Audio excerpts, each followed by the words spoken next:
Let's go back in time and remember a classic Jets win. Today we're breaking down the 2004 wild card victory over the San Diego Chargers ahead on Locked On Jets.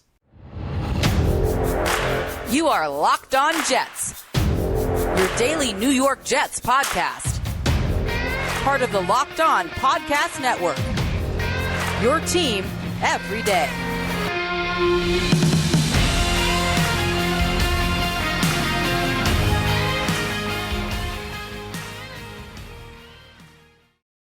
Welcome, this is the Locked On Jets podcast, part of the Locked On Podcast Network, your team every day.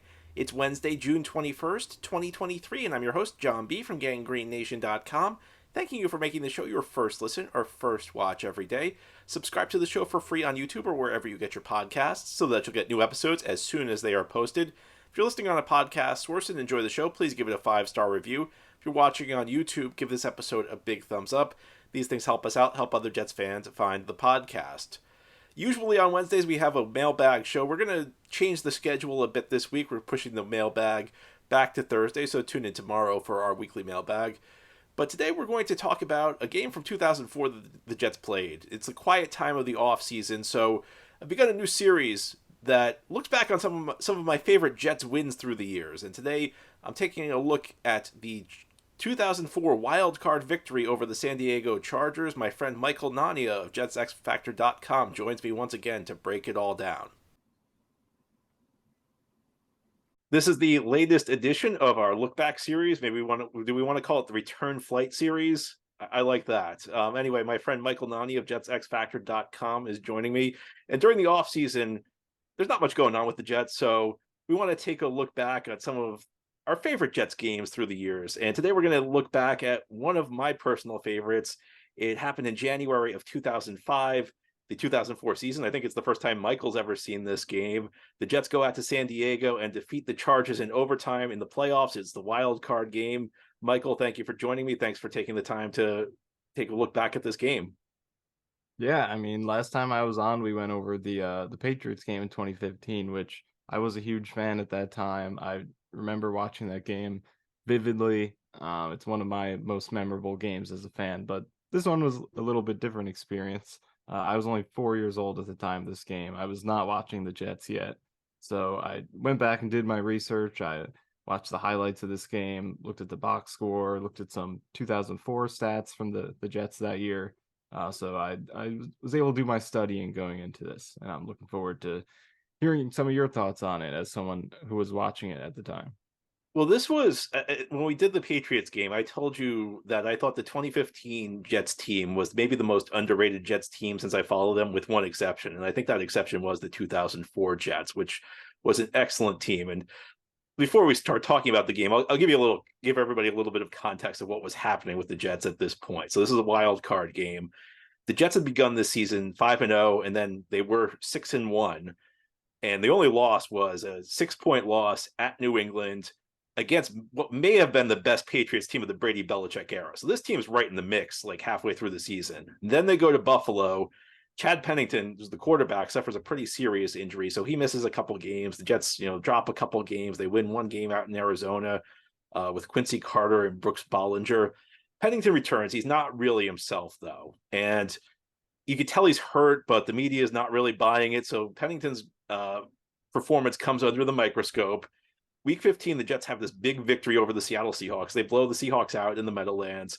Pennington kind of goes on a post-game rant because he's frustrated. He calls out the media. He says it's a privilege to cover me. It's a classic Jets rant.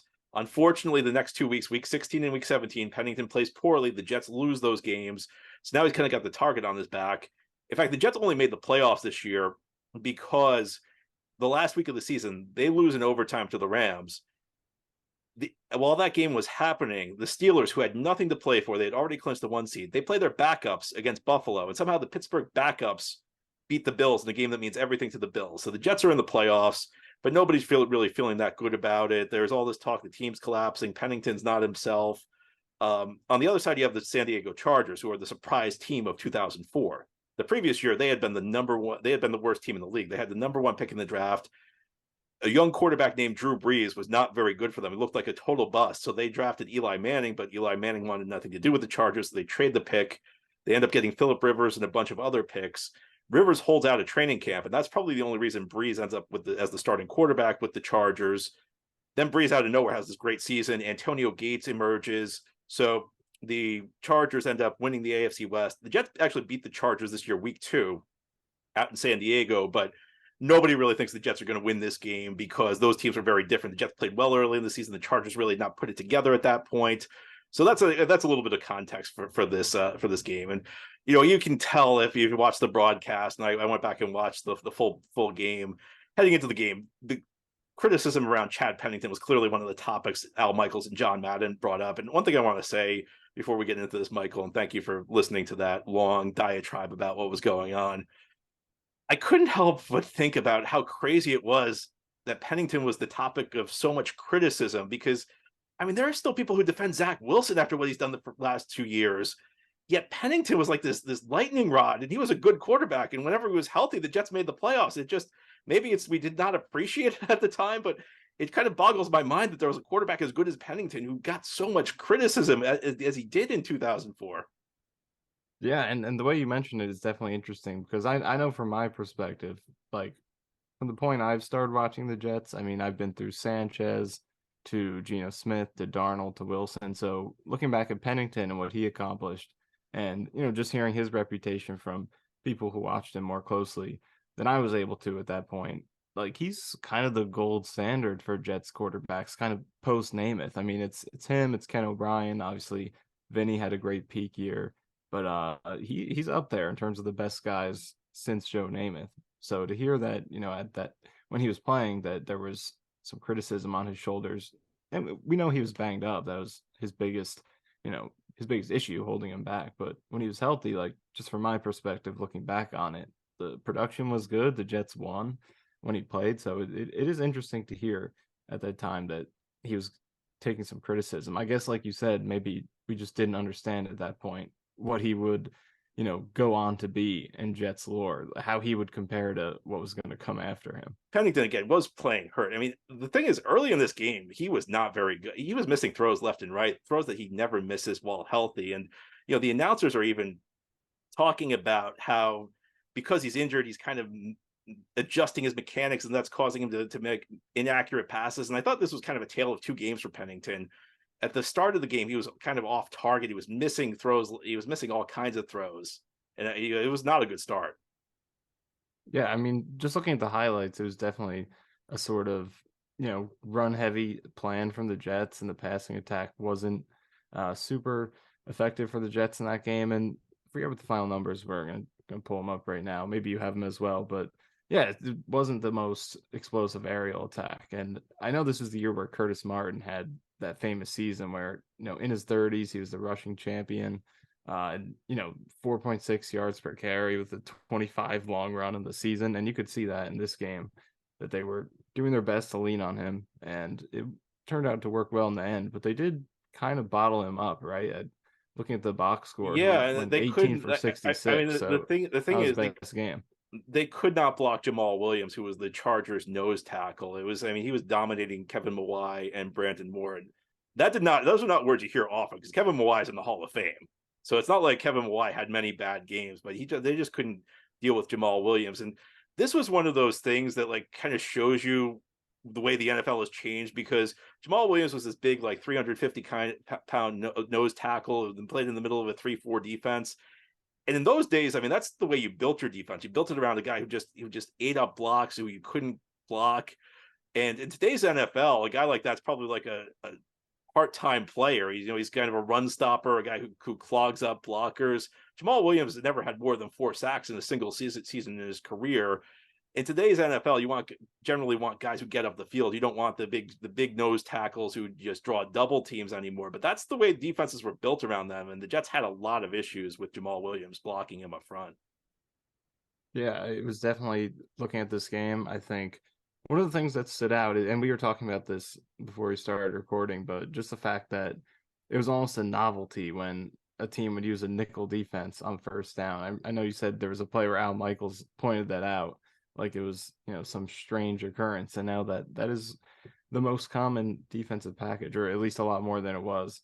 So you could definitely feel the age of this game. Even though 2004 doesn't feel like that long ago, it kind of is in terms of how much the NFL has changed since then with offensive philosophies. So definitely watching this game, I felt it was interesting to me before I went into it. I was like, because this is sort of a period in NFL history where it's like in between old school and new school. So I was interested to see how it would feel, and it definitely leaned closer to that old school football still. So I don't think that new wave had come in yet, and definitely not for this Jets team. Like they might have been. I know you said Paul Hackett was the offensive coordinator of this team, and Jets weren't even running shotgun. And I was looking at the Jets stats for 2004, and they were 30th in passing attempts, third in rushing attempts. So they, as much as the league still wasn't quite there yet to where it is now in terms of pass heavy and just more the big changes offensively, the Jets were, it seems like they were behind that curve, right? Yeah, they did not even have a shotgun formation in their playbook. I remember this distinctly because Paul. Let's just put it this way: if this podcast existed in the 2001 to 2004 range, about half the shows would be about how terrible of an offensive coordinator Paul Hackett was, and it's inconceivable a team would have zero shotgun snaps today. Even then, it was behind the curve, and it was one of many issues. So today's episode of Locked On Jets is brought to you by FanDuel Sportsbook. Back in 2004, the Jets were underdogs on the road against the Chargers in the playoffs. If you put money down on the Jets, you probably would have done pretty well because they won this game in overtime. The Jets are probably going to be favored quite a bit this year with Aaron Rodgers under center at the quarterback position. So that makes it a great time to get familiar with FanDuel. And right now, new customers can get a no-sweat first bet of up to $1,000. That's $1,000 back in bonus bets if your first bet does not win. So come the fall, there's no better place to get in on all the action than America's #1 sportsbook. And if you want to watch baseball right now or any of the other sports action happening, you can go to FanDuel right now and get that $1,000 no-sweat first bet. Visit FanDuel.com/lockedon. You get that $1,000 no sweat first bet. Again, that's FanDuel.com/lockedon. FanDuel, official sports betting partner of the NBA. Talking about this game, it kind of felt to me like in the early stages, like the first half, the teams were kind of feeling each other out because there wasn't a lot of action. The offenses were moving the ball well enough. There weren't a lot of 3-and-outs, but they were kind of stalling. So the defenses were getting their stops. So it was kind of a slow first half. There were a couple of moments, early in the second quarter, the Jets who were playing pretty good defense, busted coverage. I mean, they busted cover too. Pretty basic coverage. The corner David Barrett and the safety Eric Coleman just completely whiff on a coverage, and that's about the first big play I saw in the game where Drew Brees hits Keenan McCardell for a touchdown to put the Chargers up.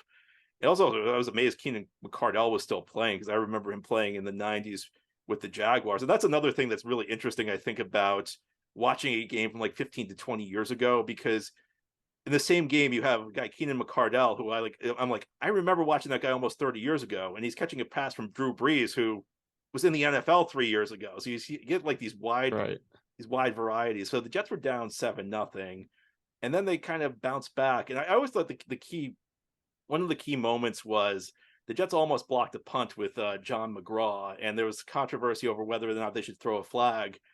And Marty Schottenheimer took it on sportsmanlike penalty, arguing it because he came out onto the field, which set the Jets up with the short field, which was one of the key points of the game. Because, as I said, I thought Pennington was very shaky in the early going. Then I think it was a 3rd and 7 on this next drive, he hits Justin McCarron. He throws a strike to McCarron to move the chains. And from that point on, I thought Pennington played really well. And it's funny, sometimes it's just like one throw that gets you going. Yeah, and we've seen that with Jets quarterbacks in recent years.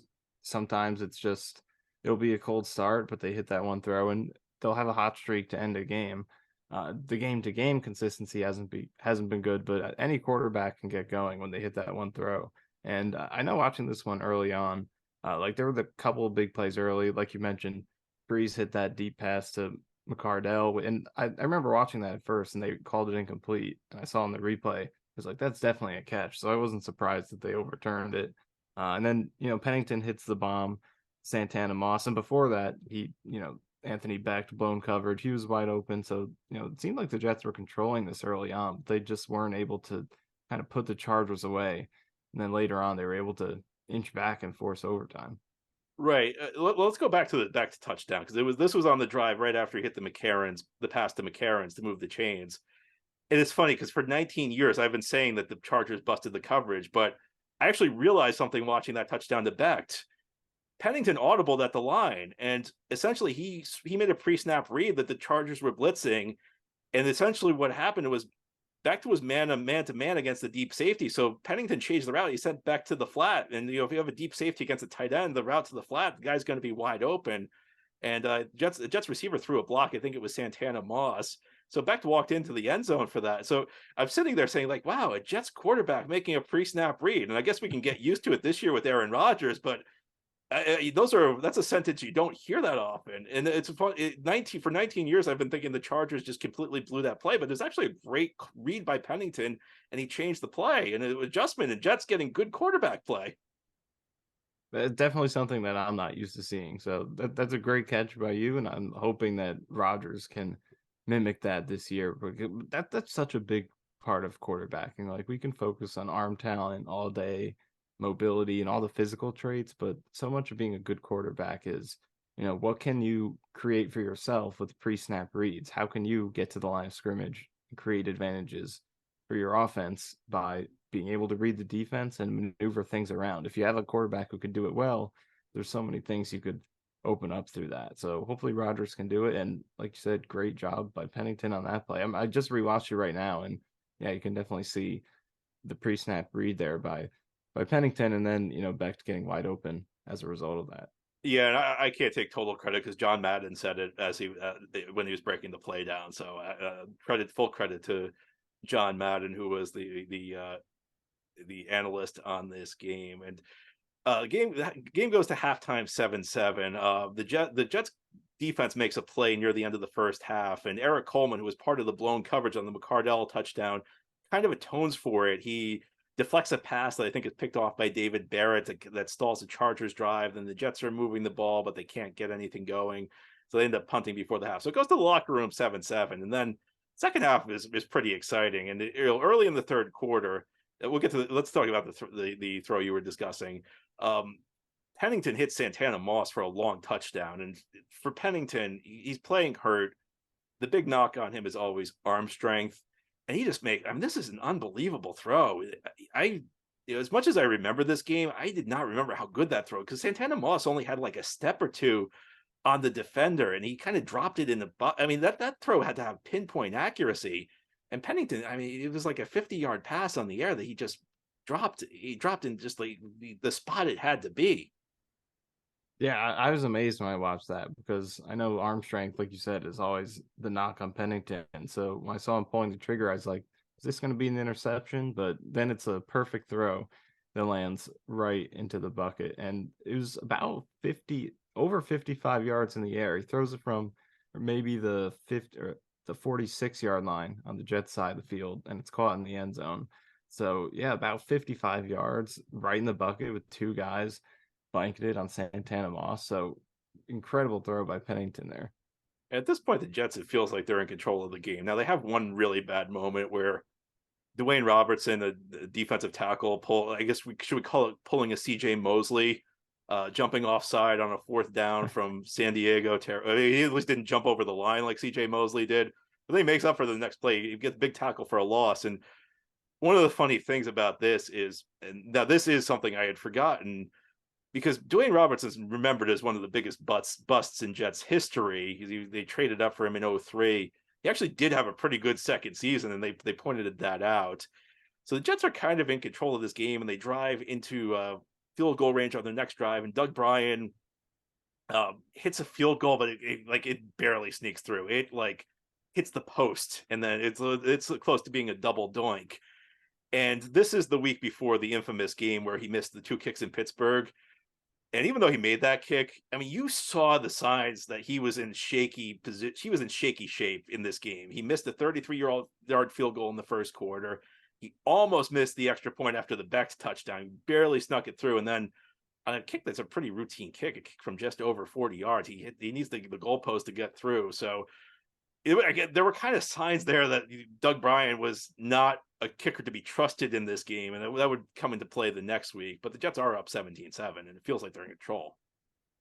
Yeah, I noticed that some of the kicks were, not perfect, and obviously the next week, as you said, it would come back to bite them. But kicker is so important, and we've seen the Jets throughout the years. I feel like probably more so than the positive side, been on the bad side of kicking. I mean, Nick Folk gave him some good years where he's clutch in the playoffs, but yeah, you need good kicking. And in this game, the Jets, despite Doug Bryan, a couple of kicks weren't pretty. As we will get into, they did come out on the good side of this one when it comes to kicking. But in the long run, it hurt them.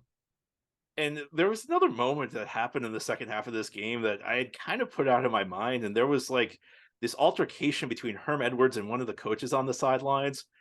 And as I was watching this, like I was thinking, like, oh, I forgot about that. But then, like, out of like the back of my mind, the name Bishop Harris comes to mind.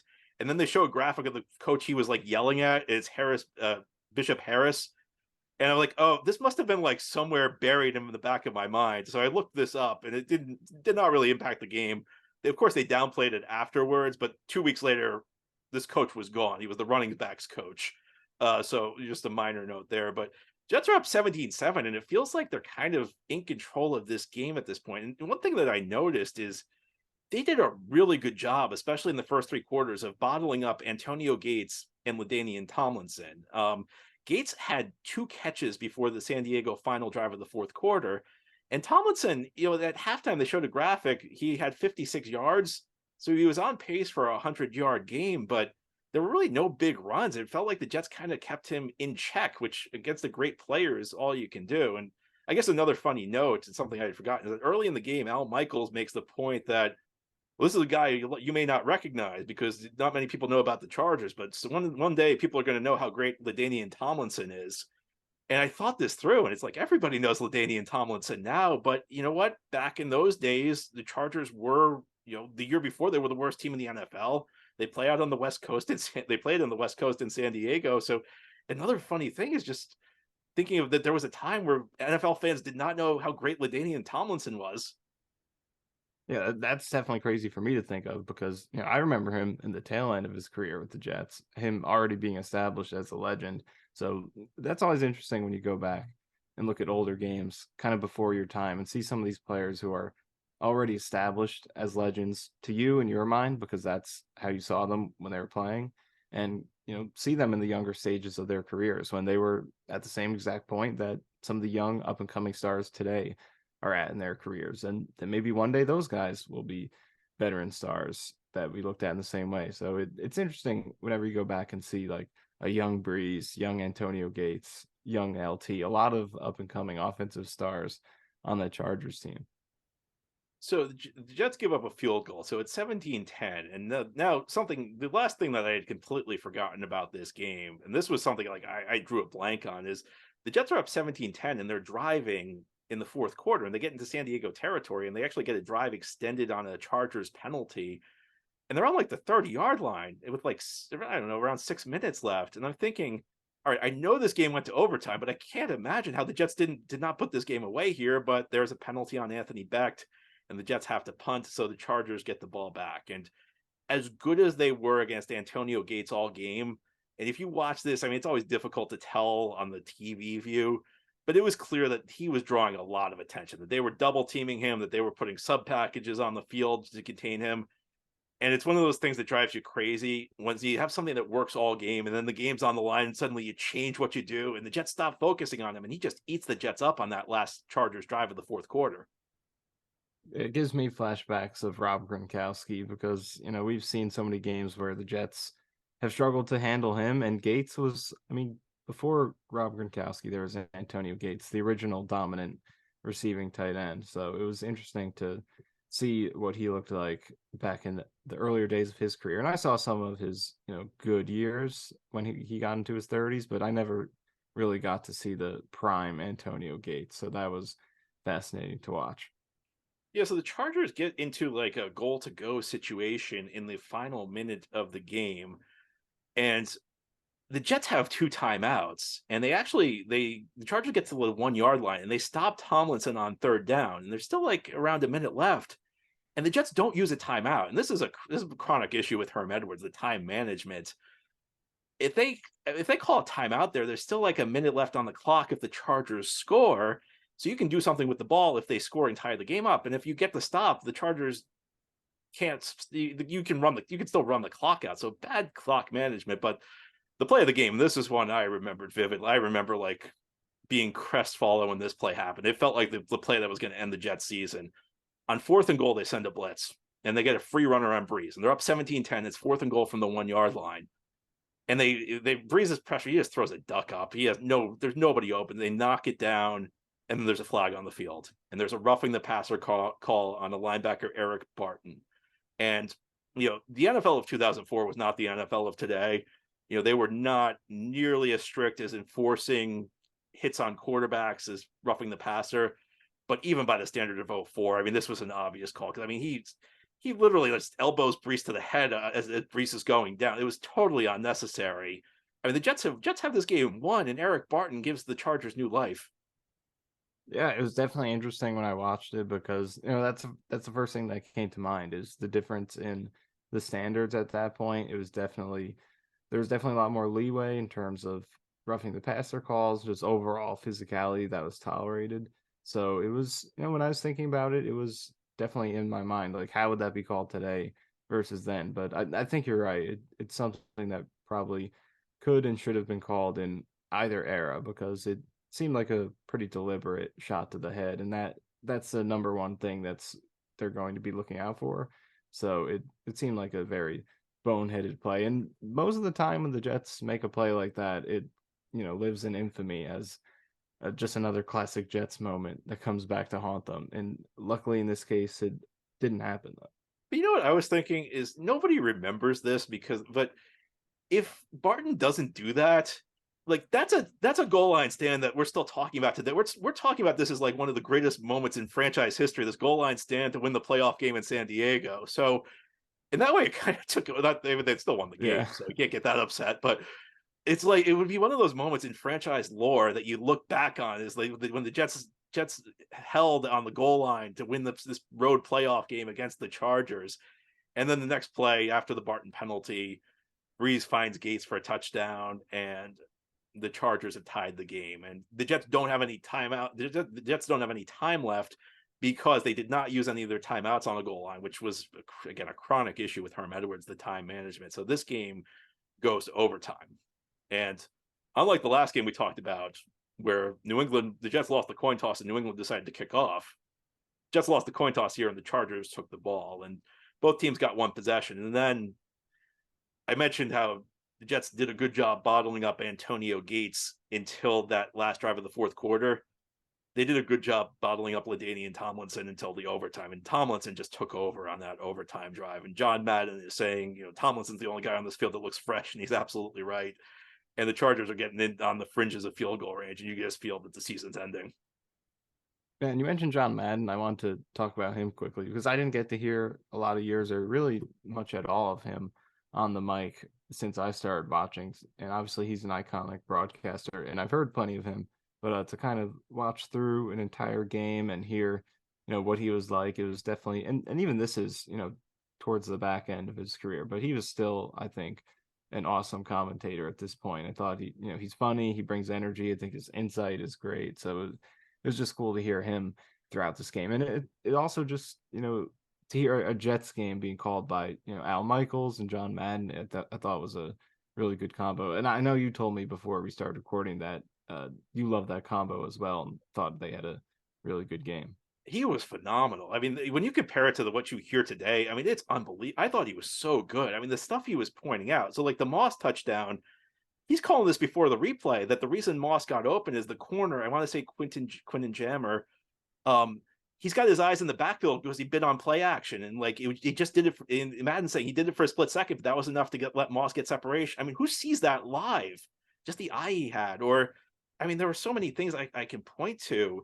I love the fact that he called the coaches out. You never hear a coach get called out by an announcer. All the announcers want to be buddy, but he talked about some of the time management issues the Jets had.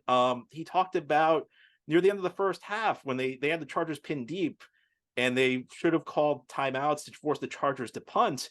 And they had this delay, and he said, that's on the head coach. He said the Jets keep having this, and that, something, you don't want to be mean, but that's on the head coach. I love that he called him out on that. There were so many things through that game. He even talked about in that situation, the Jets had the Chargers pinned deep.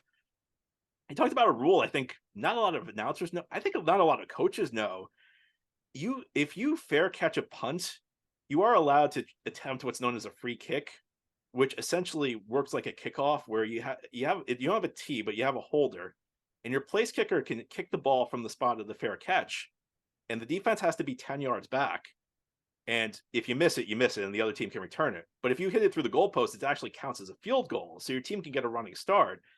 And it's not really useful in most situations, but near the end of the first half, if you have like 1 second left in the first half, it's something you might try because you're probably not going to score a touchdown otherwise. So, and he's saying the Jets should try this, and the Jets ended up giving up a first down, so the Chargers didn't have to punt. So there were just so many things I looked to in this game where he was on top of it, and it was such a well announced game.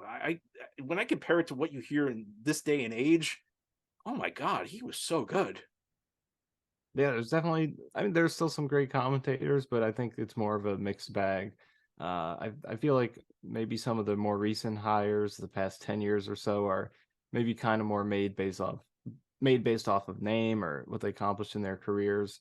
But I will name a name. I think Jay Feely is an example of a guy who's like probably a commentator today who bugs me a little bit and might not be too great because the Jets are not very good. They've gotten a lot of him. But to hear the difference between that is what we've become accustomed to versus John Madden calling a Jets playoff game was jarring to say the least. I mean, there's a play. I'll give you one other play before I get to the main point here. It was near the end of the first half. The Jets down to punt deep in Chargers territory, and Jericho Cotry's a rookie, so Jericho Cotry's actually playing on the punt coverage team.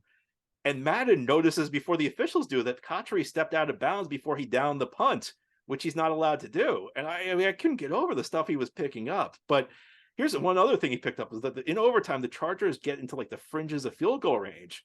And he's saying the Chargers should not stop here. They should not just play for a long field goal because it's a bad weather night in San Diego. The field's not in great condition. And he actually relates it to a game he coached with the Raiders in 1977, a very famous game. It's known as Ghost to the Post because of a famous catch tight end Billy Casper made to tie the game late in regulation. His nickname was Ghost because Nick's last name's Casper, so if you've ever seen the cartoon. But in double overtime, the Raiders had it in field goal range. And what he said was, in that game, I went for the win because I figured it gave me 2 chances. It gave me the chance to score the touchdown. And then if I don't score the touchdown, then I have a shot at the field goal. Whereas if you play for the field goal, you really only have 1 shot. And it's like he's calling it out as it happens. And the Jets are selling out against the run here. If they run play action, Antonio Gates may have nobody within 10 yards of him if they try and sneak him down the field because the Jets are so selling out against the run. And the Chargers end up trying a field goal from, I think it was more than 40 yards, which the rookie kicker Nate Kading missed, which was kind of one of the stories of Nate Kading's career. He had another playoff game meltdown against the Jets a few years later. And that totally changed everything. I remember watching this live. From the moment Eric Barton committed that penalty, it felt like the Jets were going to lose. And then Kading missed that kick, and it felt like the Jets were going to win. Yeah, sometimes it's those momentum changers that kind of swing the entire game, regardless of what happened before it. Because, like, you think back to that penalty, if I had watched the highlights of this game and I didn't know the result, I would think at the moment that penalty happens, Jets are losing this game, because that's usually how it goes.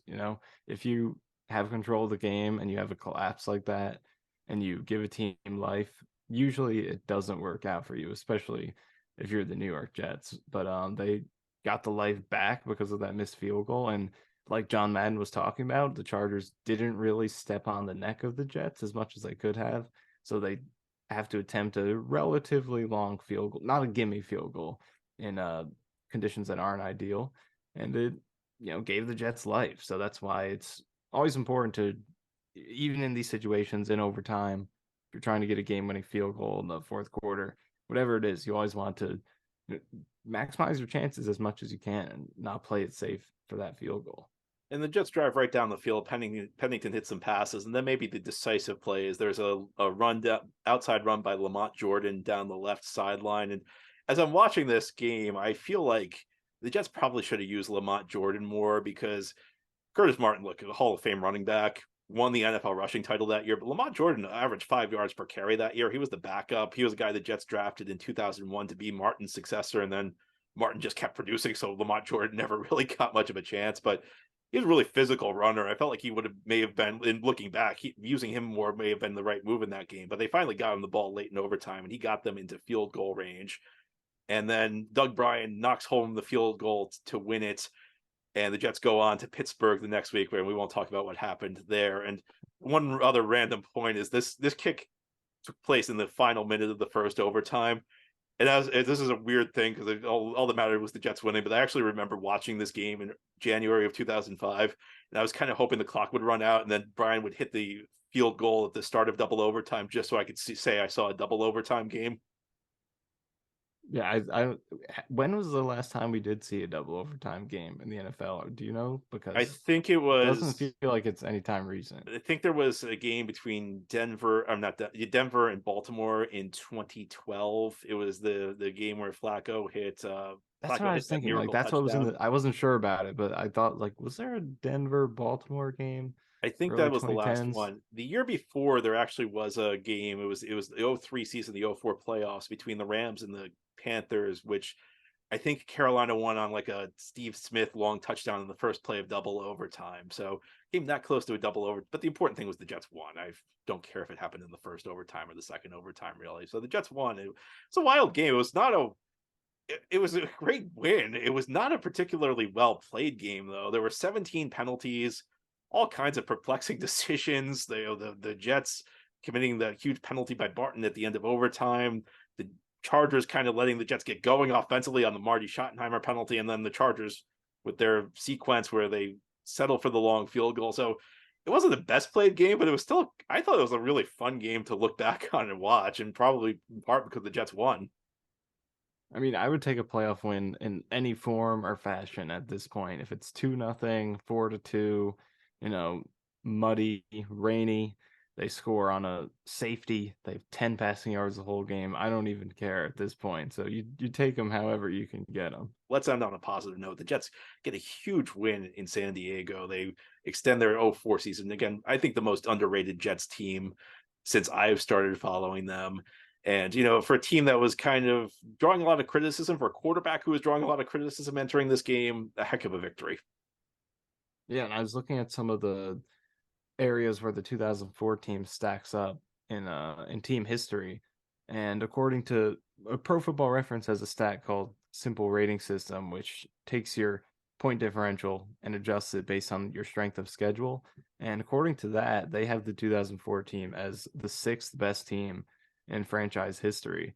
98 is first, then 82, 85, 2009, then 1968, and then 2004. That's based on point differential and strength of schedule. So just looking at the roster, like they had so many good players in that team. I mean, the offense, Pennington at quarterback, Curtis Martin at the end of his career. In the receiving room, you had guys who were up and coming and hadn't broken out yet, like Jericho Cotchery, but then you had guys who were in their prime, like Santana Moss and McCarron's. Corbett at the end of his career was still contributing. So just looking across the roster, it was a really stacked team. So this was an interesting team to go back and look at. They were just a bad luck team. I mean, this was just the wrong year to be in the AFC because that was a year Pittsburgh went 15-1. It was Roethlisberger's rookie year. The Patriots, again, probably of the 6 Super Bowl teams, probably the best, at least for my money. You had the Colts that year with Peyton Manning setting the touchdown record. It was just an incredibly stacked AFC. If the Jets were in the NFC, they would have been the 2nd best team behind Philadelphia that year. But in the AFC, they were the 4th or 5th best team. It was just kind of a bad luck situation, I think.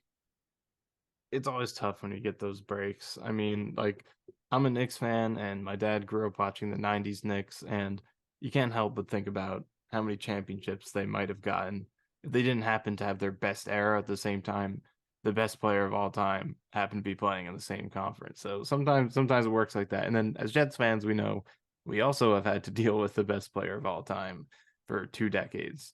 So maybe the window's open now, but now we got Josh Allen coming up and we got the Dolphins looking good. So sometimes it's just about opportunity. I mean, you look at the Eagles last year, great team, obviously, but they got a nice and easy road to the Super Bowl. And sometimes it just breaks that way. So there's luck is as big of a factor as anything when it comes to winning championships.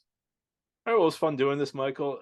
Last one we did a game both of us had seen. This one was a game one of us had seen. Maybe we should go back to a game before both of our times the next time we do this. Yeah, that'd be fascinating. Just both of us kind of do our research and kind of react to something that is way before both of our times. I'd be interested to watch some games from that 68 season. I mean, the Super Bowl is famous. I've seen highlights from it. I think all Jets fans know a good amount of the story of that game, but it was still a great team for the whole season. So that's something I've been curious about looking back at. All right, well, it was a pleasure. Looking forward to doing it again next time. Thanks again for having me.